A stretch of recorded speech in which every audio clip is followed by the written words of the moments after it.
പല ആളുകളും ചോദിക്കാറുണ്ട്, സ്ഥലമില്ല, ടെറസിൽ ചട്ടിയിലോ ഗ്രോ ബാഗിലോ കുറ്റിമുള്ള നടട്ടെ, നിങ്ങൾക്ക് വിൽപ്പനയ്ക്കുള്ള പൂക്കൾ കിട്ടുമെന്ന്. എൻ്റെ അഭിപ്രായത്തിൽ ടെറസിൽ ചട്ടിയിലും ബാഗിലും വെക്കുന്നതിനേക്കാൾ നല്ലത് നിലത്ത് വെക്കുന്ന കേട്ടോ. അപ്പോൾ ഇവിടെ കാണുന്ന ഈ ചെടികൾ ഞാൻ പറഞ്ഞു 1.25 മീറ്റർ സർക്കിളാണ് ഓരോന്നിനും ഉണ്ടായിരിക്കുക. അതായത് ഡയമീറ്റർ 1.25 മീറ്ററിൽ അത്രയും കനോപ്പി ഉണ്ടായിരിക്കും, ഇതിന് തലയെടുപ്പ് ഉണ്ടായിരിക്കും. ഇങ്ങനെയുള്ള ചെടിയിൽ ധാരാളം മൊട്ട് കിട്ടും. ഇങ്ങനെ ചെടി വളരണമെങ്കിൽ, ചെടിയുടെ ടോപ്പ് എത്രത്തോളം വളരണമെങ്കിൽ അത്രയും വേരുപടലങ്ങൾ താഴെ പോകണം. എന്നാൽ നമ്മൾ ഗ്രോ ബാഗിലോ ചട്ടിയിലോ ഒരിക്കലും ഈ വലുപ്പത്തിൽ കിട്ടില്ല. പിന്നെ ഡ്രമ്മിൽ വെക്കണം, അതിന് എത്ര കോസ്റ്റ് ആവും. അപ്പോൾ നമ്മൾ ഒരു ചെടിയെ ഇത്രയും പുഷ്ടിപ്പെടുത്തി വളർത്താൻ ഏറ്റവും നല്ല മാർഗം നിലത്ത് വെക്കുകയാണ്. ഇപ്പോൾ ഈ ചെടികൾക്ക് കുറച്ച് വളത്തിൻ്റെ കുറവുണ്ട്, ഇനി മഗ്നീഷ്യം കൊടുത്തു കഴിഞ്ഞാൽ ഇതിൻ്റെ ഈ പച്ചപ്പ് ഒന്ന് വർദ്ധിക്കും. ഇനി ഇവിടുത്തെ രീതി എങ്ങനെയാ വെച്ചാൽ ഇതൊന്ന് പ്രൂൺ ചെയ്യും, മഴയോടടുപ്പിച്ച് എല്ലാം കാട് വെട്ടി വൃത്തിയാക്കി ഒന്ന് ചെടി പ്രൂൺ ചെയ്തതിൻ്റെ ശേഷം അതിന് വേണ്ട വളങ്ങൾ രാസവളമായിട്ടും ജൈവവളമായിട്ടും കൊടുത്തു കഴിഞ്ഞാൽ പഴയ പോലെ നല്ലോണം പൂവ് കിട്ടും. അപ്പോൾ എന്തിനാണ് ഒരു ചെടിക്ക് വാം ഉപയോഗിക്കുന്നത് എന്നാണ് ഒരു ചോദ്യം. വാം, മൈക്കോറൈസ അല്ലെങ്കിൽ വാം കുറ്റിമുല്ല കൃഷിയിൽ വളരെ എഫക്റ്റീവാണോ? ആണെന്നാണ് എൻ്റെ അഭിപ്രായം. അതായത് ഒരു ചെറിയ തയ്യ്, ഒരു വേര് പിടിപ്പിച്ച കുറ്റിമുല്ലയുടെ തയ്യ് കുഴിച്ചിടുന്ന സമയത്ത് ഒരു കുഴിയിൽ നമ്മൾ 1 അടി 1.5 അടി ആഴത്തിലൊക്കെ ഒരു കുഴി എടുത്തിട്ട് അതിൽ ജൈവവളം നിറയ്ക്കും. മണ്ണിര കമ്പോസ്റ്റ്, എല്ലുപൊടി, വേപ്പും മണ്ണാക്ക്, മറ്റു സാധനങ്ങളൊക്കെ നിറച്ച് അതിൻ്റെ ഒപ്പം തന്നെ 1 സ്പൂണ് വാം അതിലേക്ക് ഇട്ട് കൊടുത്തതിൻ്റെ ശേഷമാണ് നമ്മൾ ചെടി കുഴിച്ചിടുന്നത്.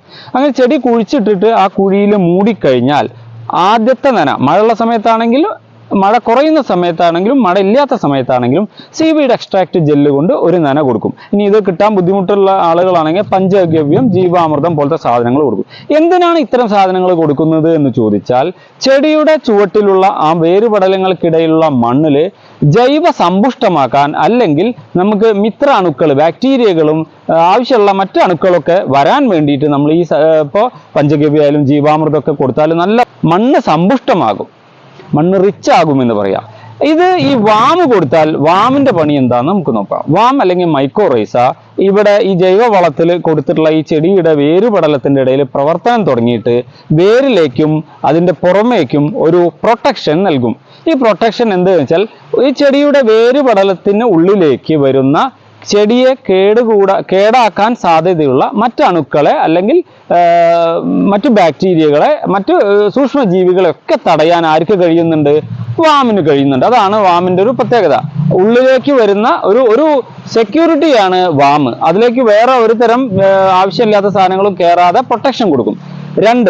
രണ്ടാമത്തെ പ്രധാനപ്പെട്ട ഒരു കാര്യം എന്ന് പറയുന്നത്, വേരുപടലങ്ങളുടെ ഉപരിതല വിസ്തീർണം വർദ്ധിപ്പിക്കും.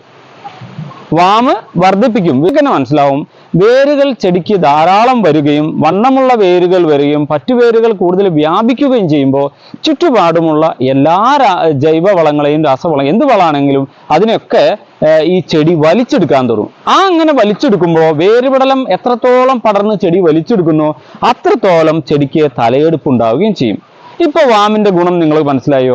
നിങ്ങൾ ചെടിയുടെ ചുവട്ടിൽ കൃഷി ചെയ്തുകൊണ്ടിരിക്കുമ്പോഴോ കൃഷി തുടങ്ങുമ്പോഴോ എപ്പോഴാണെങ്കിലും നിർബന്ധമായും വാം ഉപയോഗിക്കാൻ ശ്രമിക്കുക. ആ വാമിന്റെ ഗുണങ്ങൾ നിങ്ങളെ ചെടിയിൽ കാണിക്കും. ഈ വിവരം നിങ്ങൾക്ക് ഉപകാരപ്രദമാണ് എന്ന് തോന്നുന്നുണ്ടെങ്കിൽ കുറ്റിമുല്ല കൃഷി ഇഷ്ടപ്പെടുന്ന മറ്റു സുഹൃത്തുക്കളുടെയും ഗ്രൂപ്പുകളുടെയും ഒക്കെ ഇത് ഷെയർ ചെയ്യുക. അവരോട് നമ്മുടെ ചാനൽ സബ്സ്ക്രൈബ് ചെയ്യാൻ പറയുക.